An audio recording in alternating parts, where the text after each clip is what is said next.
Friends, welcome to study IAS with Prashant. तो आज हम डीकंस्ट्रक्ट करेंगे syllabus of modern Indian history for UPSC CSC. So let's start.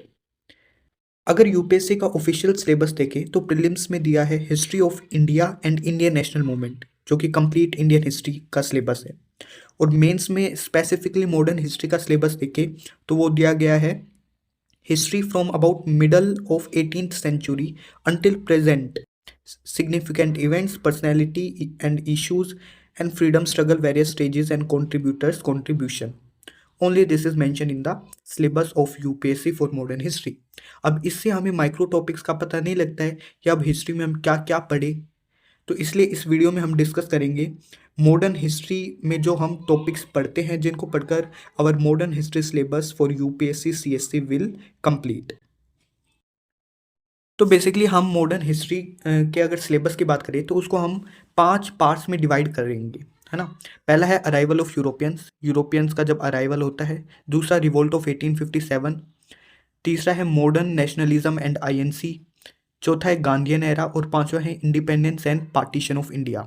So basically ये 5 parts है जिसमें हम मॉडर्न हिस्ट्री के सिलेबस को डीकंस्ट्रक्ट करेंगे, कैसे कैसे क्या क्या टॉपिक्स आते हैं हमारे मॉडर्न हिस्ट्री में जिनको हमें पढ़ना चाहिए, है ना।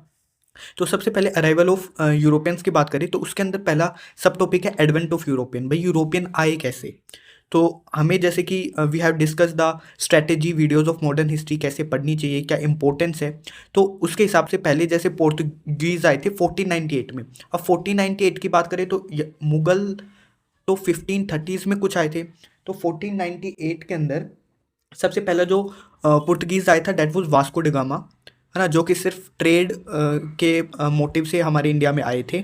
तो कलिकट पोर्ट में उन्होंने अपना शिप उतारा, वहाँ से ब्लैक पेपर अपने यूरोप में ले गए और 60 टाइम्स ज़्यादा उन्होंने प्रॉफिट कमाया।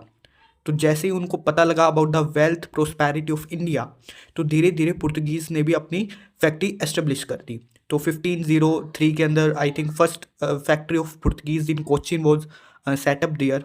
फिर पुर्तगीज़ के बाद लेट 16th सेंचुरी में डच आए, फिर ब्रिटिश आए 1600 में, फिर फ्रेंच आए। अब ये सब आ गए। अब ओबियसली कंपटीशन होगा तो कुछ फाइट्स रिवेलरीज भी होगी। तो सेकंड पॉइंट है हमारे यूरोपियन पावर्स एंड रिवेलरीज। तो इसके अंदर ब्रिटिशर्स वर्सेस डच और ब्रिटिशर्स वर्सेस फ्रेंच। अब जब ब्रिटिशर्स और फ्रेंच की बारी आई लड़ने की, तो 3 कार्नेटिक्स वॉर्स के रूप में हम पढ़ने को हमें मिलता है, वो आगे डिस्कस करेंगे ना। तो नेक्स्ट थर्ड पॉइंट है topic establishment of British empire by EIC. अब ये चारों जब यूरोपियन पावर्स आई तो ऑब्वियसली एक ही जीतेगी भाई। तो that was our British East India Company. तो वो कैसे उसने अपनी धीरे धीरे अपना जो एम्पायर है वो एस्टेब्लिश किया, वो इन टॉपिक्स में हम देखेंगे। पहला है रिवेलरीज। तो सबसे पहले रिवेलरीज हुई थी ब्रिटिशर्स वर्सेस डच और ब्रिटिशर्स वर्सेस फ्रेंच।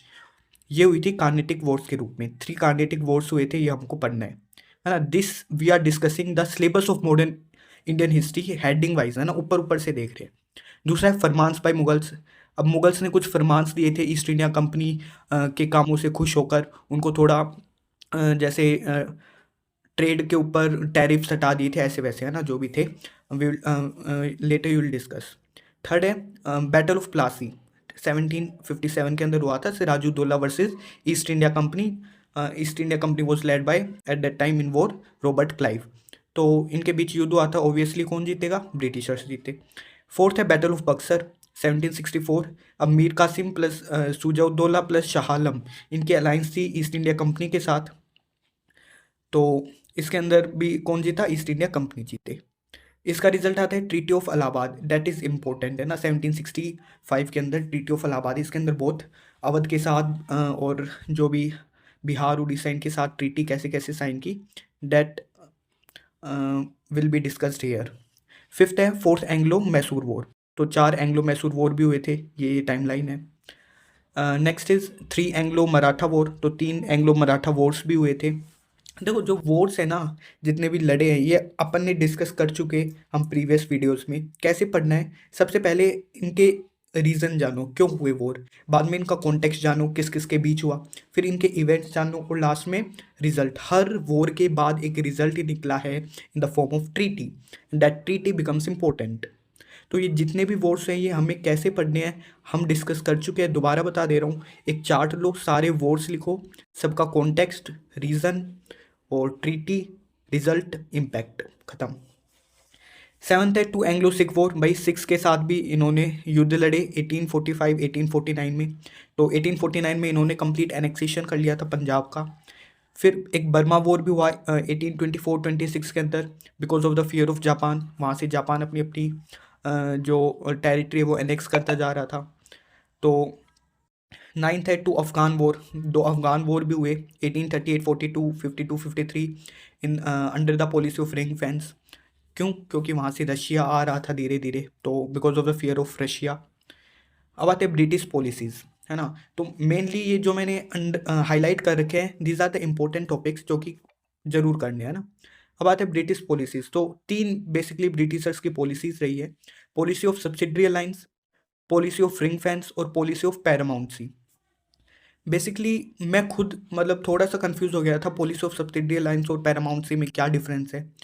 तो बहुत ही आसान है यार। Policy of paramountcy equals to policy of subsidiary alliance minus non interference of Britishers in state, है ना। इसके अंदर जैसे ब्रिटिशर्स ने वायदा किया था, प्रॉमिस किया था कि हम इंटरफेयर नहीं करेंगे, बस फॉरेन और मिलिट्री लेंगे। इसके अंदर अब वो इंटरफेयर भी करने लग गए, है ना।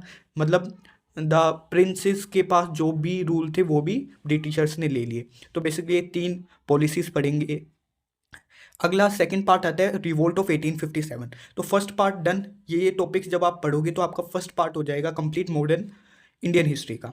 दूसरा आता है रिवोल्ट ऑफ 1857। तो basically it was a sepoy mutiny और प्लस में इट वाज सिविल अपराइजिंग, है ना। कैसे सिविल रेबिलियन हुआ था। इसके अंदर दो ही टॉपिक्स पढ़ेंगे आसपास के। पहला है peasant revolt and tribal uprising, है ना। तो इसके अंदर देखेंगे क्या क्या पीजेंट्स के ग्रीवेंस थे, क्या क्या ट्राइबल के ग्रीवेंस थे।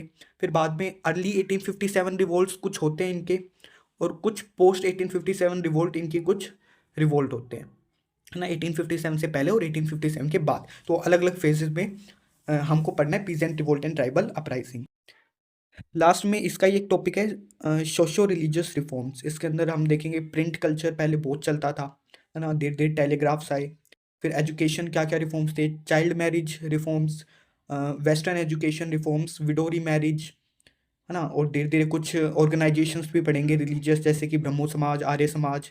कुछ लीडर्स और उनके कंट्रीब्यूशन जैसे तिलक, राजा राम मोहन रॉय, स्वामी दयानंद सरस्वती, रनाडे, स्वामी विवेकानंद। कुछ ऐसे ऐसे हम रिलीजियस लीडर्स भी देखेंगे।